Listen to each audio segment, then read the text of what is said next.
Hello, and thank you for tuning in. You are tuned into Esoteric Guidance, while our assistant, it's very appropriate at this time, as our assistant is optimizing, I thought I would come on and share a little bit, specifically, about a story in the religious book called the Bible. Okay.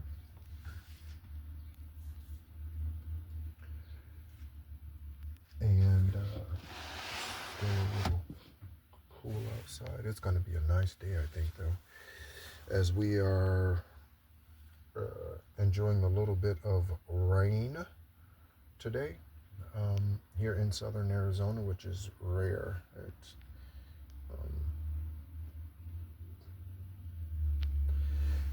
So this might be the third day that it's rained this year. Maybe the second. I think maybe the second day it's rained this year. It doesn't happen very often. But last night was a bit of a downpour. Early morning was a bit of a downpour. And so there might be something about that. Again, good morning to you. Happy Wednesday to you. Happy hump day.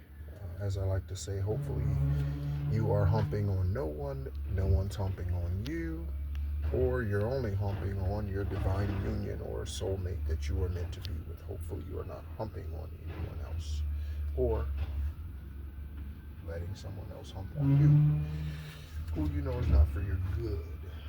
Okay? So, again, welcome in. My name is Nehru. I am an extraterrestrial earth angel, Gaia beacon, seated two seats to the right of highest divine white light, Arabat, Avarat. That is God, as most people refer to that deity as. That is not their name. They have many names, but that is not one of them. God is a title, and there are many of them. You may be one yourself. Okay. So again, welcome in. You will find that this channel is a little different, flows a little different than most. And although I do tarot readings, that is not the primary function or duty for myself. I am a healer first and foremost. As I scratch my nose itching, that's an indicator of confirmation. But my first priority is healing, and healing individuals that are the nations. That is what I refer to as the nations. The people are the nations. And then along with that, awakening Gaia once again. Gaia has been asleep for several hundred, if not a couple thousand years. Gaia has been asleep. So that is part of it as well. And when I say Gaia has been asleep, I mean Gaia has taken from us what we have abused and continues to. Whether we see that as global warming, and I don't get into all the political this and that.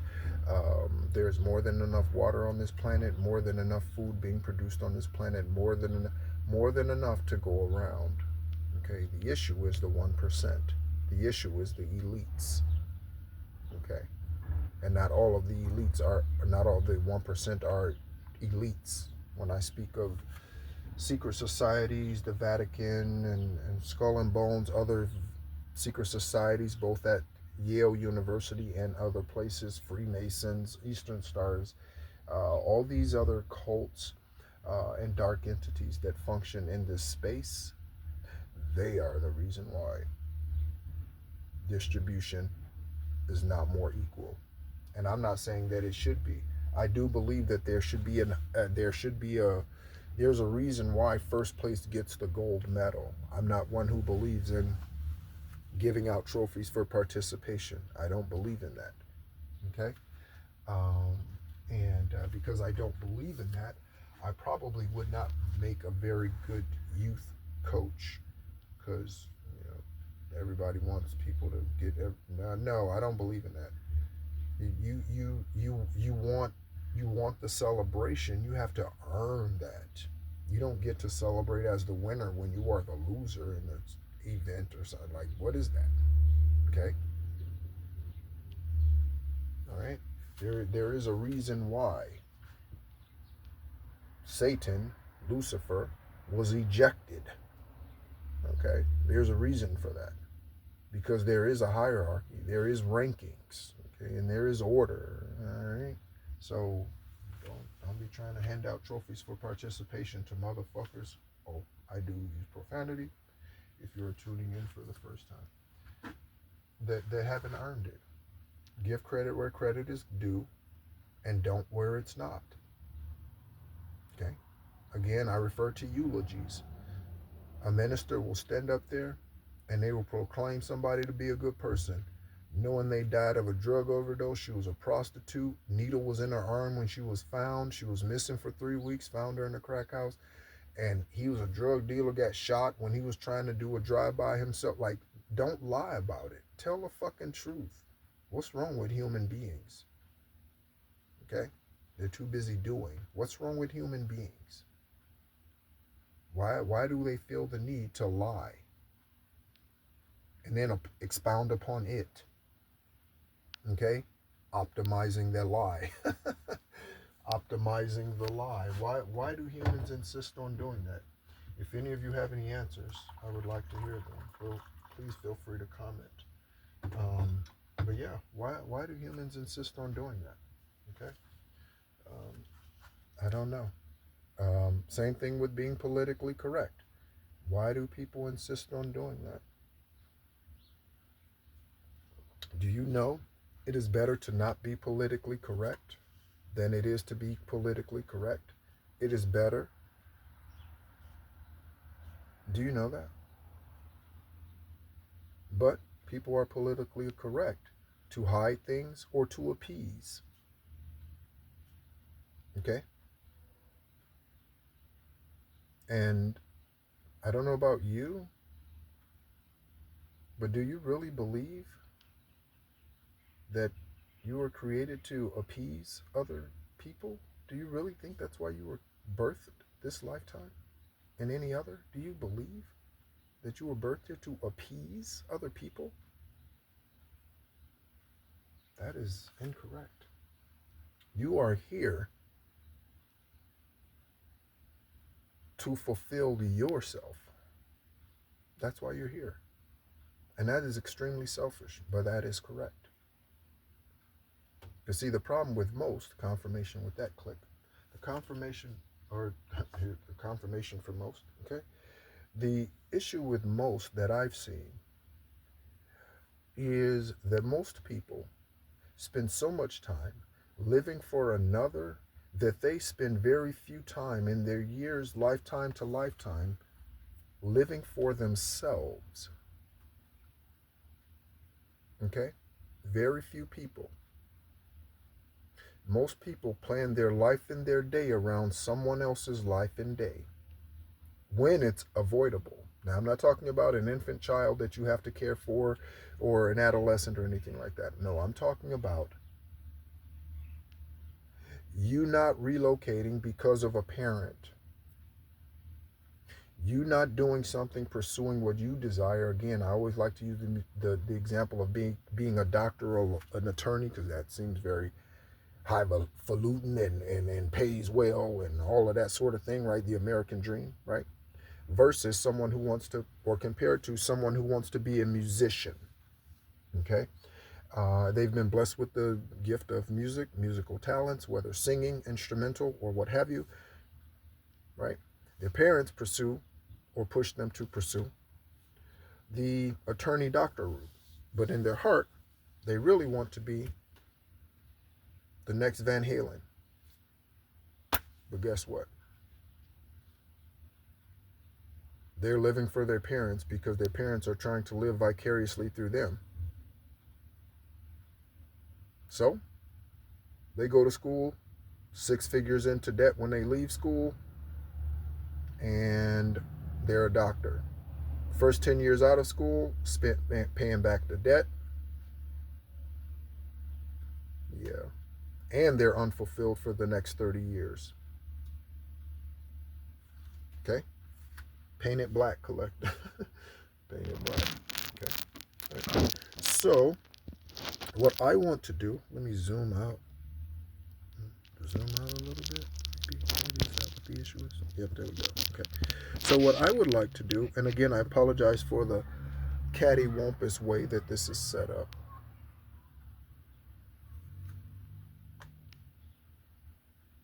But it is,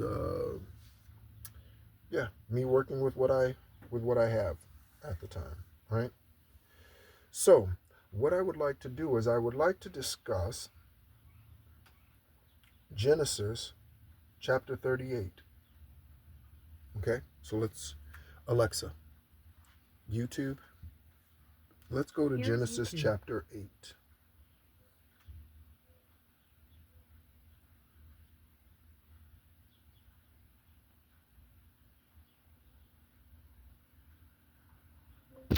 Genesis chapter 38.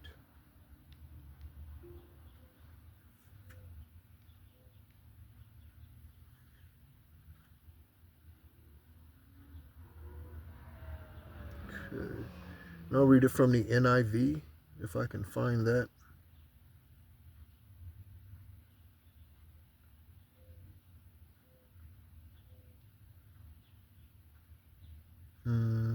They have the New King James.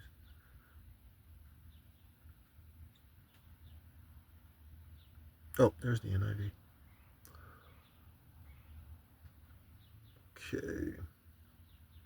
I'm not sure how well this is going to show up there. Okay. But, okay. So this is Genesis chapter 38. At that time, Judah left his brothers and went down to stay with a man of Adullam named Hirah. There, Judah met the daughter of a Canaanite man named Shua. He married her and made love to her. She became pregnant and gave birth to a son who was named She conceived again and gave birth to a son and named him Onan. She gave birth to still another son and named him Shelah. It was at Kezib that she gave birth to him. Judah got a wife for his firstborn, and her name was Tamar. But Judah's firstborn, was wicked in the Lord's sight. So the Lord put him to death. We wrestle not against flesh and blood, collective. Okay, confirmation with the woodpecker. Okay, we're drilling down on something. Then Judah said to Onan, sleep with your brother's wife and fulfill your duty to her as a brother-in-law to raise up offspring for your brother. But Onan knew that the child would not be his. So whenever he slept with his brother's wife, he spilled his semen on the ground to keep from providing offspring for his brother. What he did was wicked in the Lord's sight, so the Lord put him to death also. Okay, so I want to talk about this for a minute. Okay, let's see. Do I want to live any? Do I want to live? Do I want to? I was looking at the word "live" as a widow.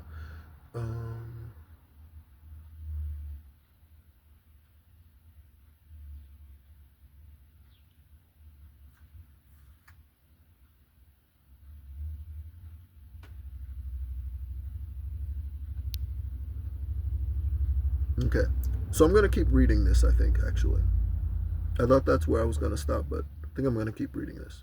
Okay, so verse 11. Judah then said to his daughter-in-law Tamar, live as a widow in your father's household until my son Shelah grows up. For he thought he may die too, just like his brothers. So Tamar went to live in her father's household. After a long time, Judah's wife, the son of Shua, died. When Judah had recovered from his grief, he went up to Timnah to the men who were shearing his sheep, and his friend Hirah, the Adullamite, went with him. When Tamar was told her father-in-law is on the way to Timnah to shear his sheep, she took off her widow's clothes and covered herself with a veil to disguise herself, and then sat down at the entrance of Onan, which is on the road to Timnah. Okay, so undercover, the side of the road, like a prostitute. For when he saw that, though Shelah had now grown up, he had not been given to him. She had not been given to him as his wife. When Judah saw her, he thought she was a prostitute, for she had covered her face. Not realizing that she was his daughter-in-law, he went over to her by the roadside and said, "Come now, let me sleep with you." That's very interesting. Somebody picking up a prostitute on the side of the road. Again, someone in your story or you're connected to or were connected to might be in the oldest profession in the book, prostitution. "And what will you give me to sleep with you?" she asked. "I'll send you a young goat from my flock." A goat for a flock. Interesting. "Will you give me something as a pledge until you send it?" she asked. He said, "What pledge should I give you?" "Your seal and its cord and the staff in your hand," she answered. So he gave him to her and slept with her, and she became pregnant by him. After she left, she took off her veil and put on her widow's clothes again.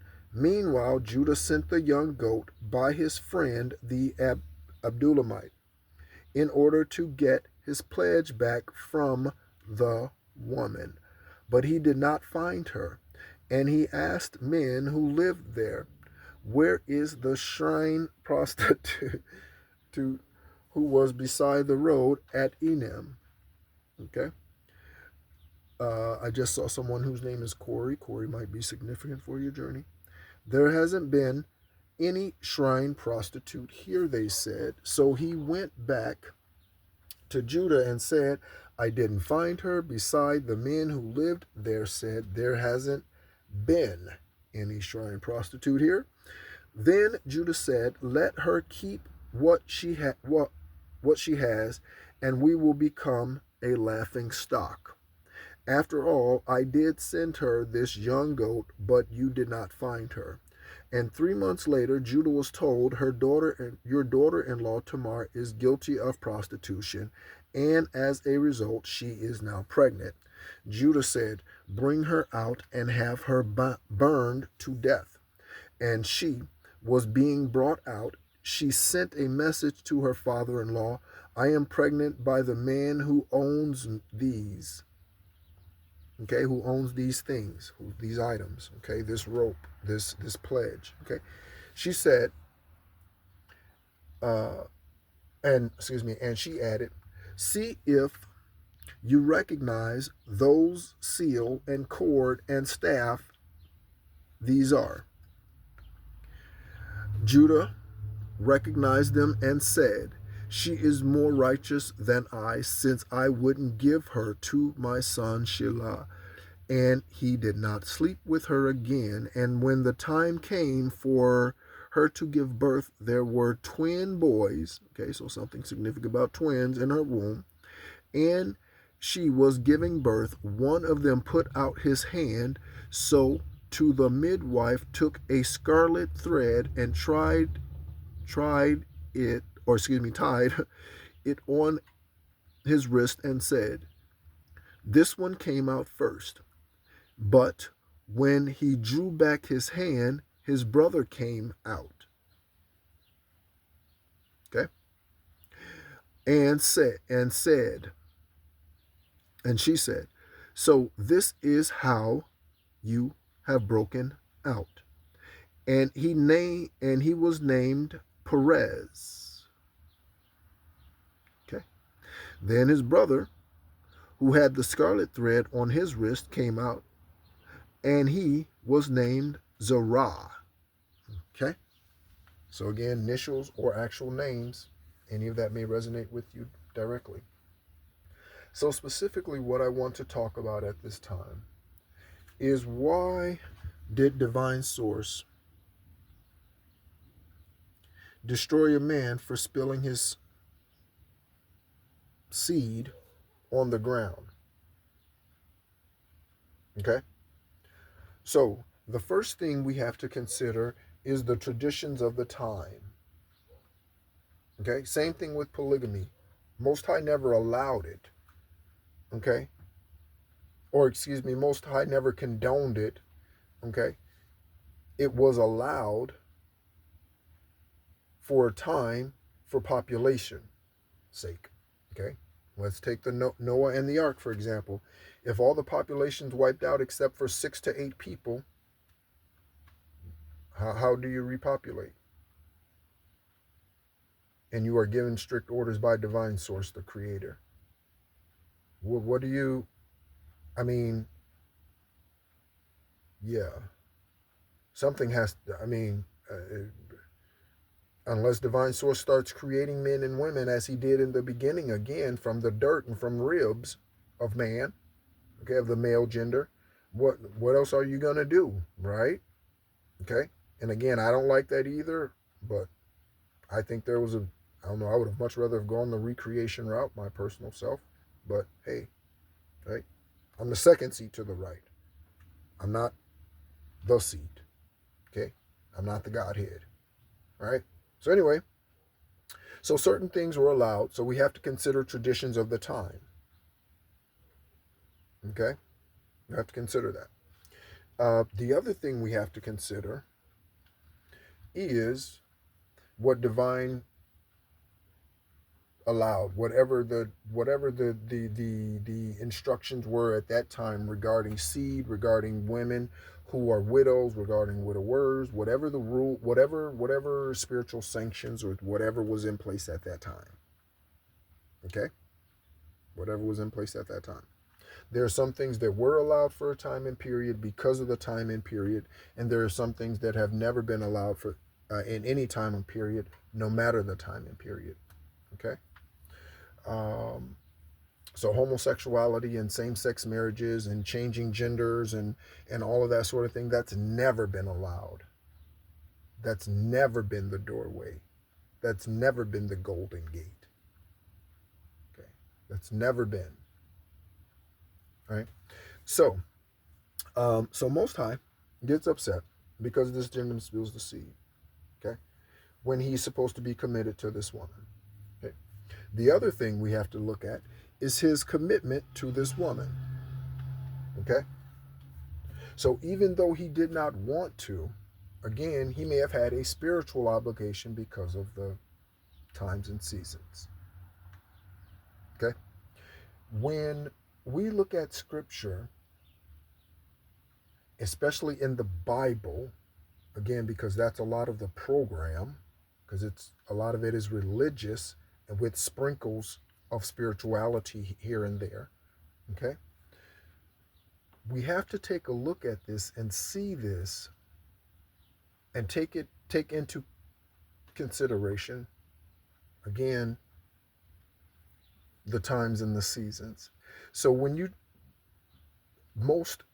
hear this, ministers will tell you that this is proof that divine doesn't want you to masturbate or doesn't like you to masturbate or doing that is wrong or what have you. Okay? So I will tell you that I do not believe it's incorrect, but just like anything, there's moderation involved and there's control. Okay? Same thing with drinking an alcoholic beverage. Okay? A former alcoholic can go back to drinking or having a drink from time to time, but they would need to regulate that because they didn't before. They found out the consequences. Okay? So anyway, right? So that is what most religious denominations, they will use this to teach that, when in fact, that is not what this is speaking about. Okay, because he had an obligation, and again, because of the times and seasons, spiritually, he may have made, and back then, the way that the way that traditions were carried on, and spiritual statutes and things like that, was that you would meet with your elders, okay, who were passing. So the father would call the sons and daughters in, the mother would call the sons and daughters in, the grandparents would call the grandkids and whatever, and they would come in and they would all gather in around the elder, and the elder would tell them of the things that they had learned during their lifetime, what things to do, how to honor your brother, your sister, the statutes to uphold, how not to fall into temptation, what I see coming. The elders would share this with them. Okay? And so in those conversations, there is a good chance that Judah instructed his children that this is what's to happen should one of your brothers die. This is who is to, and how you're supposed to do that. And because Judah was seen as a righteous man, and the laws that he laid down were honored, okay, by divine source in the universe, then Onan was obligated to stick to those. And I'm sure he told his father that he would. Okay? Or his ancestor, whoever that ancestor happened to be. Okay? He told him that he would. He told his brother, perhaps, that he would look after his family when his brother passed. Okay? But then he reneged. Okay? So, again, that goes along with or supports the reason why he was put to death. Today, in today's society, that might seem a bit extreme. But again, Moses missed out on a little something too. Okay? Because he decided to strike the rock again when Most High said, speak to it. Okay? Most High might be saying, speak to something this time instead of lashing out. Okay? So don't strike, speak. Okay? And that don't strike could be a physical not striking. Don't physically, again, we wrestle not against flesh and blood. Don't physically lash out, speak. Okay? No weapon formed against me shall prosper. Okay? Jeremiah 29:11. For I know the thoughts that I have for you, says the Lord. Thoughts to prosper you and not bring harm to you, to give you hope in a future. Okay? That's not what most people are learning Sunday to Sunday. Siren confirmation, as they're doing the same thing over and over again, expecting a different result, living unfulfilled lives. I would cry if in 15 years I'm doing the same thing I'm doing today, where I am. I wouldn't even, progression, growth, expansion. That's why we're here. This is the testing ground. Okay? Or one of them. This is it. And it is just another portal, like the moon, like the sun, like Mars, Neptune, Venus, Uranus, like all of the others. It's just another portal. Happens to be human beings on this portal that we can identify with when we are in the human form, or actually any species for that matter on this planet. Okay? Because they're all connected to this planet. Right? Confirmation with all those clicks and all that stuff. Those are all ancestors and confirmation star seeds and stuff. Just letting you know. Okay? So, collective. Also, we see a lot of other things in this story. Again, I was drawn to here for a reason. Genesis represents the beginning. Okay, Genesis was not the first book written. Okay, there's so much written before Genesis that Enoch wrote. It's laughable to think that Genesis was the first thing written. That's a joke. Okay, but again, man gives you one book and tells you that's all that God ever had to say. What kind of infinite God would only give you 66 books and be like, good luck?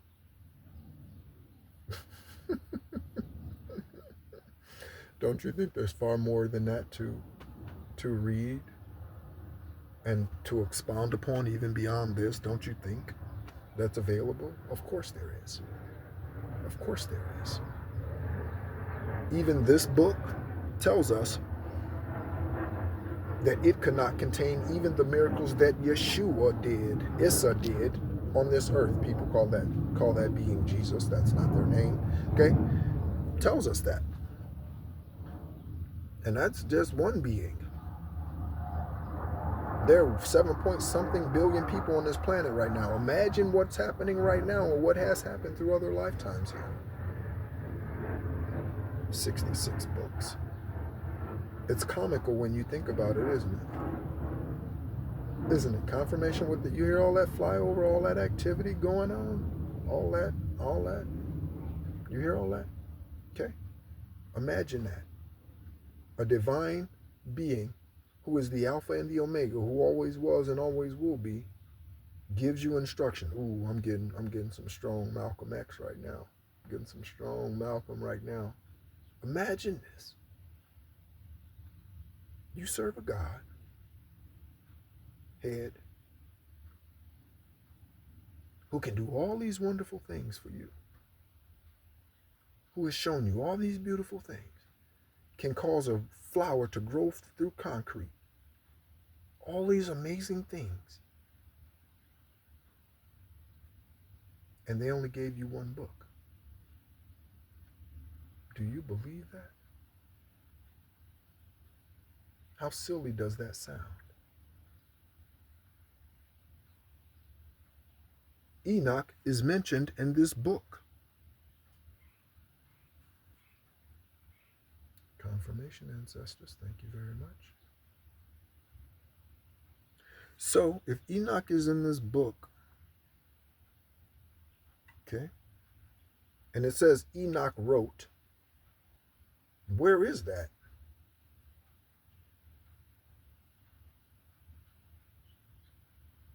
When it says Adam and Eve were put out of the Garden of Eden, where the hell did they go?